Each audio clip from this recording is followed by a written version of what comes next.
Ndugu waandishi wa habari, mkoa wa Dar es Salaam tumejipanga vizuri kuhakikisha kwamba ulinzi na usalama katika maeneo haya unakuwa wa kiwango ambacho hakijawahi kuonekana. Naomba niwathibitishie ndugu waandishi wa habari kuwa hakuna mtu yoyote ambaye atahamasisha vurugu katika maonesho au ukanda wowote na akabaki kuwa salama.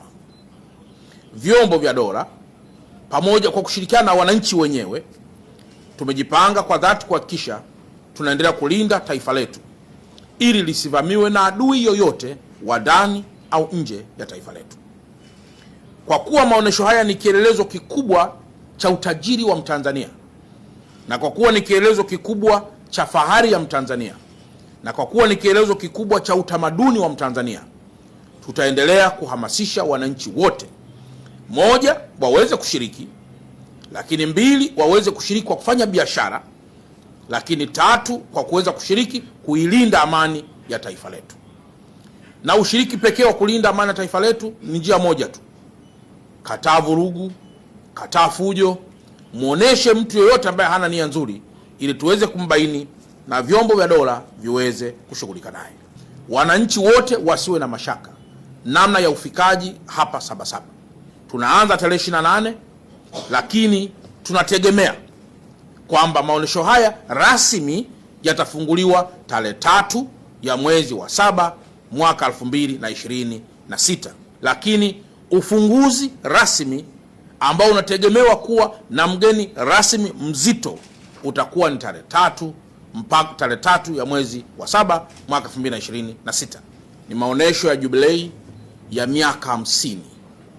Kama mkoa wa Dar es Salaam tunaendelea kushirikiana na mamlaka ya maendeleo ya biashara Tanzania, yani TanTrade, ili kufanikisha maonesho haya makubwa ya kihistoria na yenye heshima kubwa kwa taifa letu. Ndugu waandishi wa habari, mkoa wetu wa Dar es Salaam ni mkoa wa kihistoria, ni mkoa wa kidiplomasia, ni mkoa wa kiuchumi, lakini ni mkoa ambao pia umebeba watu wengi kulinganisha na mikoa yote ya Tanzania na hasa Tanzania bara.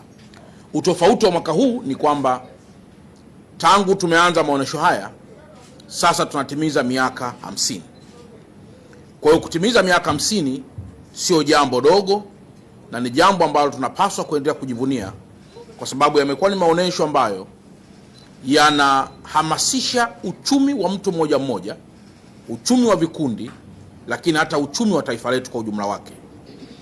Yamekuwa ni maonesho yanayokuza pato la taifa, yamekuwa ni maonesho yanayokuza pato la mtu mmoja mmoja, na yamekuwa ni maonesho yanayopunguza umaskini kwa wakazi wa Dar es Salaam na maeneo yote ambao wamekuwa wakifika katika kuyatazama ama kufanya biashara katika viunga vya Sabasaba nyakati zote.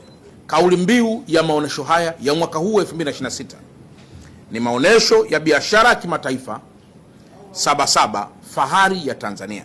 Mheshimiwa Rais wa Jamhuri ya Muungano wa Tanzania amevunja zaidi mipaka yetu ya kiuhalisia na kukuza zaidi uchumi wa mataifa haya. Na kwa mantiki hiyo, baadhi ya mataifa ambayo yamekwisha confirm, yamethibitisha kuwepo katika ukanda huu au kuwepo katika maonesho ya biashara ni kama haya yafuatayo. Tunayo mataifa ya si chini ya 23 ambao mpaka asubuhi hii wameconfirm kwamba watafika na kuweza kuonesha na kufanya biashara ya bidhaa zao.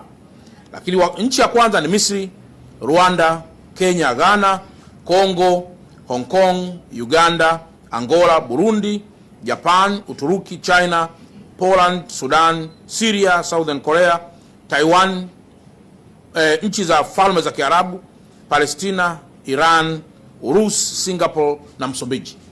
Maana yake ukiangalia mgawanyiko wa mataifa haya, yapo mataifa ya Afrika Mashariki, yapo mataifa ya Afrika, yapo mataifa ya Asia na yapo mataifa ya Ulaya. Na kwa mantikio ni kwamba wote hawa wamekwisha confirm kuwepo katika maonesho.